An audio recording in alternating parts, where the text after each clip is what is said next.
नमस्कार, सुस्वागतम, वेलकम। मैं निधि शिमाली आपके अपने इस YouTube चैनल में आप सभी का स्वागत करती हूँ।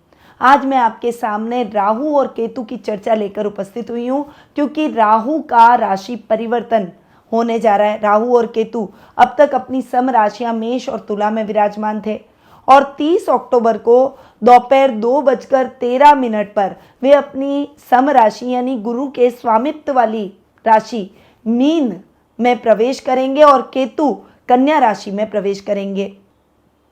यहाँ पर राहु और केतु 18 मई तक विराजमान रहेंगे। 18 मई वर्ष 2025 को पुनः राशि परिवर्तन शाम को 4:35 पर करते हुए वे कुंभ राशि में प्रवेश कर जाएंगे। अब ये राहु और केतु का जो राशि परिवर्तन है, ये सभी राशियों पर बहुत गहरा और विशेष प्रभाव डालेगा। अब मैं यहाँ पर थोड़ा सा आपको राहु और केतु से संबंधित जानकारी प्रदान करना चाहती हूँ।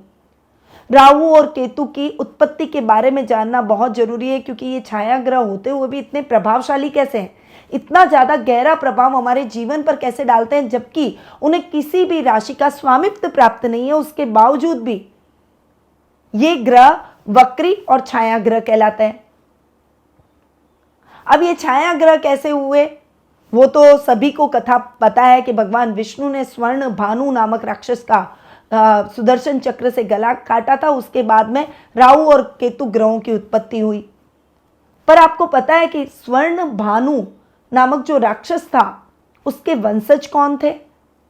वे कश्यप ऋषि की संतान है। कश्यप ऋषि उसके दादा माने जाते थे और कश्यप ऋषि ब्रह्मा की संतान। कितना गहरा कनेक्शन है, और ब्रह्मा भगवान विष्णु की नाभि से ही प्रकट हुए हुए।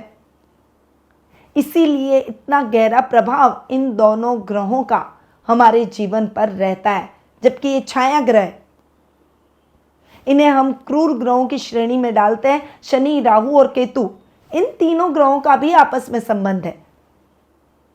आप सोचेंगे कि ये संबंध इसीलिए है कि ज्योतिष में इन तीनों को क्रूर ग्रह कहा गया है, पाप ग्रह कहा गया है। पर शनि चूंकि छाया पुत्र है और ये दोनों छाया ग्रह है, इसलिए इनका ये अनोखा संबंध है। ये छाया से संबंधित ग्रह ही है। शनि चूंकि छाया पुत्र है, इसीलिए वे ग्रहों की श्रेणी में आता है और ये छाया ग्रहों की श्रेणी में आता है। इसलिए इन तीनों ग्रहों को पाप ग्रहों के रूप में जाना जाता है। पर बेसिकली अगर मैं बताऊं तो मनुष्य पाप कर्म करता है, क्रूर कर्म करता है और ग्रहों को पाप और क्रूर ग्रहों की संज्ञा देता है। और इन तीनों ग्रहों को यह संज्ञा क्यों मिली है? क्योंकि यही मनुष्य के कर्मों का हिसाब करते हैं और कर्मों को बैलेंस करने का काम करते हैं। इसीलिए मनुष्य ने ही इनको इन ग्रहों की संज्ञा दे दी, पाप और क्रूर ग्रहों की। बेसिकली अगर मैं कहूं तो शनि, राहु और केतु पाप और क्रूर ग्रह नहीं है, ये हमारे कर्मों को बैलेंस करने का काम करते हैं। अगर ये हमारे कर्मों को बैलेंस नहीं करेंगे तो आप सोचिए कि मनुष्य कितने कुकर्म अपने जीवन में कर लेगा, किसी का डर उसे नहीं रहेगा। ये ग्रह इसीलिए डराते भी हैं, क्योंकि ये ग्रह मनुष्य के कर्मों को बैलेंस करते हैं। और ज्योतिष में इन तीनों ग्रहों का अपना विशेष और महत्वपूर्ण स्थान है। राहु और केतु एक राशि में 18 माह तक विराजमान रहते हैं, इसलिए इनका गोचर भी बहुत ही महत्वपूर्ण माना जाता है, क्योंकि इनका प्रभाव एक राशि पर लगभग 1.5 वर्ष तक रहता है। और ये 18 वर्ष में पुनः उसी राशि में आते हैं, यानी मीन राशि में 18 साल पहले यानी वर्ष 2005-2006 में ये मीन राशि में थे और पुनः 2023 में ये मीन राशि में आए हैं। यानी उसी राशि में इनका जो गोचर काल होता है वो 18 वर्ष में एक बार होता है। और सभी राशियों में 18-18 माह में राशि परिवर्तन करते रहते हैं। इसलिए इनका प्रभाव भी हमारी लाइफ पर बहुत ज्यादा गहरा देखने को मिलता है। अब यहां पर मैं आज कर्क राशि वालों की चर्चा करूंगी, इसीलिए मैं लेकर आई हूं कर्क राशि वालों के लिए राहु के इस राशि परिवर्तन की व्याख्या। तो अब आ जाते हैं सीधा कर्क राशि पर। और मैं आपको ये बता दूं इस राशि परिवर्तन की व्याख्या करने से पहले कि ये जो मैं आपको व्याख्या दे रही हूं ये चंद्र गणनाओं पर आधारित है और आप इसे कर्क राशि या कर्क लग्न दोनों के हिसाब से देख सकते हैं। यानी ये राशि और लग्न दोनों के हिसाब से समान रूप से प्रभावशाली भी है। यहां पर राहु और केतु की चर्चा हो रही है, पर मैं यहां राहु पर ज्यादा कंसंट्रेट करूंगी क्योंकि राहु मुख रखते हैं और केतु धड़ है। केतु के अंदर हार्ट होता है जो कि क्षमा रखने की क्षमता रखता है, परंतु राहु दिमाग से सोचते हैं, क्षमा नहीं करते। इसीलिए राहु का प्रभाव भी हमेशा केतु से ज्यादा रहता है। राहु की दृष्टियां भी है पर केतु की दृष्टियां नहीं होती। राहु पंचम, सप्तम और नवम दृष्टि से जिस स्थान को देखते हैं वो उस स्थान के लिए हानिकारक मानी जाती है, क्योंकि शनि की तरह राहु की दृष्टियां भी हानिकारक होती है। अब यहां पर कर्क राशि के लिए राहु जाकर बैठे हैं आपके नवम भाव में, यानी भाग्य स्थान में। यहां नवम भाव की अगर मैं व्याख्या करूं तो यहां पर राहु गुरु के स्थान में भी बैठे और नवम भाव में बैठे। हालांकि गुरु के स्थान में राहु थोड़े से नकारात्मक प्रभाव कम हो जाते हैं, क्योंकि राहु और शनि देव गुरु बृहस्पति के स्थान में बैठे हैं, तो यहां पर इतने ज्यादा बहुत ज्यादा नेगेटिव रिजल्ट नहीं देते। और वैसे भी राहु शनि की दृष्टि से फ्री हो गए तो उनकी क्रूरता भी थोड़ी कम हो जाती है। गुरु राहु का चांडाल योग खत्म हो गया तो गुरु फ्री हो गए, तो गुरु के रिजल्ट थोड़े बेटर होते हुए दिखाई देंगे। पर अब मैं ये चर्चा आज की चर्चा कर रही हूं राहु पर। तो राहु आपके नवम भाव में बैठे हैं, ये भाग्य का स्थान है। थोड़ा सा यहां पर बैठकर राहु भाग्य को फ्लक्चुएट कर सकते हैं। आपको इस समय कर्म प्रधान बनना होगा, क्योंकि राहु भ्रमित करने का काम करेंगे और राहु भाग्य के भरोसे छोड़ने की कोशिश करवाएंगे आपको कि ये भाग्य के भरोसे आप काम छोड़ दें। पर यहां पर अगर आप अपने भाग्य के भरोसे बैठे तो राहु रिजल्ट एकदम पलट देगा और नेगेटिव रिजल्ट की तरफ आप आगे बढ़ेंगे। इसीलिए आपको भाग्य के भरोसे नहीं बैठना है, कर्म प्रधान आपको बनना होगा। वैसे भी राहु गुरु के भाव में है, तो यहां पर आपको राहु स्पिरिचुअलिटी से जरूर और जोड़ेंगे, आपको थोड़ा सा और स्पिरिचुअल बना देंगे। परंतु यहां पर करियर को लेकर थोड़ा उतार चढ़ाव आपको देखने को मिल सकता है। नवम भाव में थोड़ा फ्लक्चुएशन आपको करियर को लेकर होगा, यानी कुछ कंफ्यूजन राहु क्रिएट कर सकते हैं। एक काम में मन नहीं लगना, उस काम को छोड़कर नए कार्य की तरफ बढ़ जाना, ये ठीक नहीं है। आपको इस मामले में बहुत बैलेंस होकर चलना होगा कि पहले एक काम कंप्लीट करूंगा या करूंगी, उसके बाद में नए कार्य की शुरुआत करेंगे। अगर आपने मन में ये ठाना तो रिजल्ट नेगेटिव नहीं मिलेंगे। और गलत कर्म करके, रिस्की काम करके आपको कुछ भी पैसा नहीं कमाना है, वरना राहु उस पैसे को बराबर कर देंगे। यानी यहां पर निवेश करते समय बहुत सावधानी के साथ आपको आगे बढ़ना होगा, वरना वो निवेश आपके लिए नुकसानदायक साबित हो सकता है। नए कार्यों की शुरुआत करें, पर यहां पर आपको उन कार्यों को सोच समझकर आगे बढ़ाना है। पूरी स्ट्रेटजी, उनके नेगेटिव और पॉजिटिव सब पॉइंट देखते हुए आपको आगे बढ़ना है, तभी आप सही निर्णय ले पाएंगे। या आप किसी अनुभवी मित्र, अनुभवी व्यक्ति या अपने बुजुर्गों की सलाह भी ले सकते हैं। यानी कोई भी इंपॉर्टेंट डिसीजन लेना हो तो अपने ऊपर न लें, किसी बड़े की सलाह ले सकते हैं या फिर किसी इंपॉर्टेंट व्यक्ति की, अनुभवी मित्र की सलाह लेकर ही आगे बढ़े। ये मैं आपको अपनी तरफ से एडवाइस दे रही हूं। हायर एजुकेशन से जुड़े हुए छात्रों को भ्रमित होने की आवश्यकता नहीं है। इस समय छोटी छोटी विदेश यात्राओं के योग भी बन सकते हैं।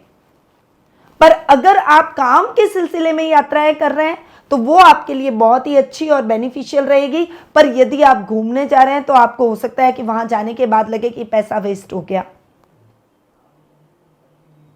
और जब हम विदेश में जाकर सेटल होने का सोचते हैं, हमारा मानस बनाते हैं कि हम अब्रॉड से कमाई करें या वहां धंधा खोलकर वहां सेटल हो जाए, तो उससे पहले ये नवम स्थान आपको बता देगा कि आप छोटा सा कुछ शुरुआत करते तो वो आपके लिए पॉजिटिव है या नहीं। यानी राहु यहां बैठकर आपको बता देंगे कि ये आपको अब्रॉड से फायदा हो सकता है या नहीं हो सकता है।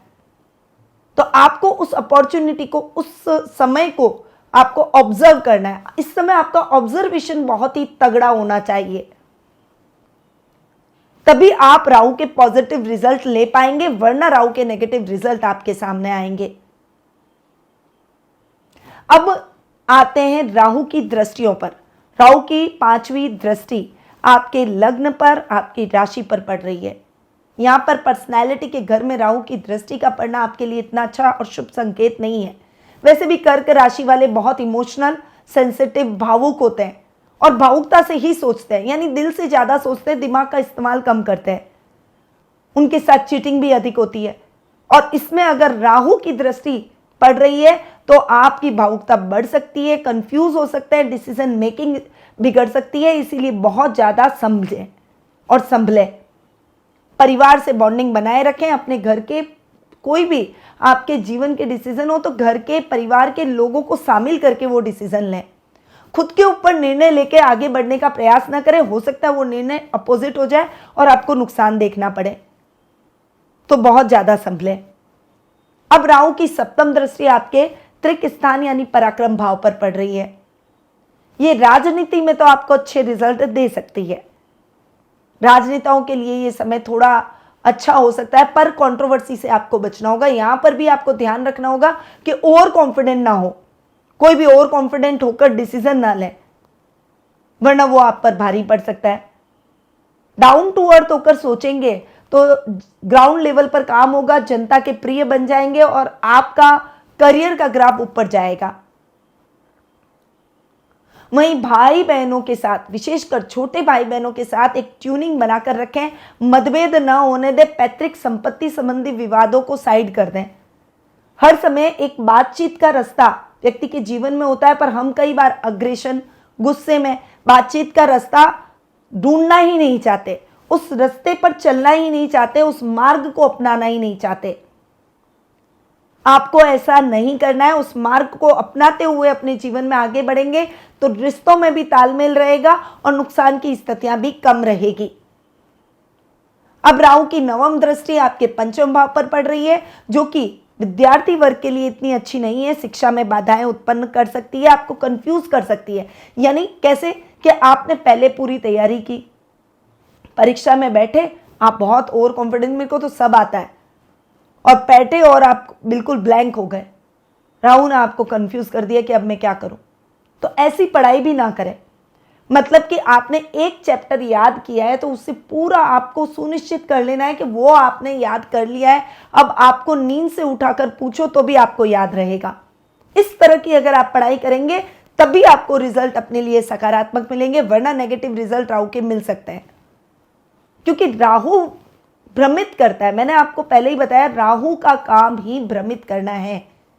वो आपको हमेशा ओवर कॉन्फिडेंट बनाता है, आपकी सोच को अलग ले जाता है और सोचता है कि नहीं मैं ही सही हूं, पूरी दुनिया गलत है। तो इस भ्रम में नहीं आना है। संतान की तरफ भी आपको थोड़ी सी नजर रखनी होगी, उसे अवॉइड ना करें, उसके क्रियाकलापों को अवॉइड ना करें, परंतु प्यार से उसे समझाएं। उसे भी पता नहीं चलना चाहिए कि आप उस पर नजर रखे हुए हैं। और प्रेम से, अगर वो गलत मार्ग पर जा रही है तो प्रेम से उसे समझाए, क्योंकि डांट से या गुस्से से काम बिगड़ सकते हैं, वो विद्रोही हो सकती है। तो विशेष रूप से संतान और स्टूडेंट्स के लिए ये समय थोड़ा सा टफ रहने वाला है। जो सावधानियां कही हैं उन सावधानियों के साथ आपको आगे बढ़ना होगा। अब मैं कुछ उपाय भी आपको बताऊंगी जो कि कर्क राशि वालों को जरूर करने चाहिए।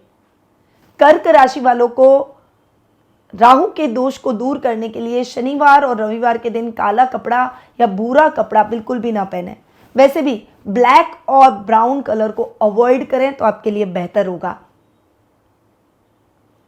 रविवार के दिन आप भैरव मंदिर जाएं, वहां पर आप एक सूखा नारियल बदारते हुए थोड़ा सा प्रसाद वहीं खाकर, प्रसाद घर नहीं लाना है, प्रसाद वहीं खाकर आप आ जाएं और उनके दर्शन करें, ताकि आपकी मृति भ्रमित ना हो और आप सही डिसीजन ले सकें। नशे की चीज़ों से, नशीले पदार्थों से जितना हो सके आप दूर रहेंगे तो वो आपके लिए बेहतर रहेगा। बुद्धि के अधिपति देवता गणेश जी की पूजा आराधना करें। ओम गंग गणपते नमः का रोजाना 1 माला जाप जरूर करें। तो ये उपाय कर्क राशि वालों के जीवन को बदल सकते हैं, डिसीजन मेकिंग को स्ट्रॉन्ग कर सकते हैं और राहु के पॉजिटिव रिजल्ट आपको दिलवा सकते हैं। पर अब ये जो मैंने आपको सारी व्याख्या की है, ये मैंने कई सारे कर्क राशि वालों के लिए की है जिनके राहु नवम भाव में आ रहे हैं। ये गोचर के परिवर्तन पर मैं बात कर रही हूं, ये आप ध्यान रखिएगा। आपकी खुद की जन्म पत्रिका का प्रभाव आपके जीवन पर बहुत अधिक होता है। आपकी जन्म पत्रिका में कौन सी महादशा है, किस ग्रह की अंतर्दशा है, इस पर भी बहुत सारी चीजें डिपेंड करेगी। आगे आप जैसे ही राहु का राशि परिवर्तन गोचर में हो रहा है और उससे साथ में अपनी जन्म पत्रिका का मेल करके ही आप आगे बढ़िए। अपनी लाइफ में आपके रिजल्ट कैसे रहेंगे वो आपकी जन्म पत्रिका का प्रभाव अधिक रहेगा। और अगर आप इस बारे में जानना चाहते हैं कि राहु के इस राशि परिवर्तन का आपकी पर्सनल लाइफ पर, आपकी पर्सनल कुंडली के माध्यम से क्या प्रभाव देखने को मिलेगा, क्या रिजल्ट निकलेंगे, तो आप टेलीफोनिक अपॉइंटमेंट और पर्सनल मीट के माध्यम से मुझसे जुड़ सकते हैं। अधिक जानकारी के लिए स्क्रीन पे दिए गए नंबरों पर व्हाट्सएप या कॉल करें या फिर मेरी वेबसाइट panditnmshrimali.com पर जाकर भी अपना अपॉइंटमेंट बुक करवा सकते हैं। अब मैं अपनी वाणी को यहीं विराम देती हूँ। ये जानकारी आपको अच्छी लगे तो इसे आप अपने स्टेटस और सोशल मीडिया पर शेयर जरूर करें ताकि दूसरों को भी इस जानकारी का लाभ प्राप्त हो सके। स्वस्थ रहिए, व्यस्त रहिए, मस्त रहिए और हमेशा मुस्कुराते रहिए। जय श्री राधे कृष्णा।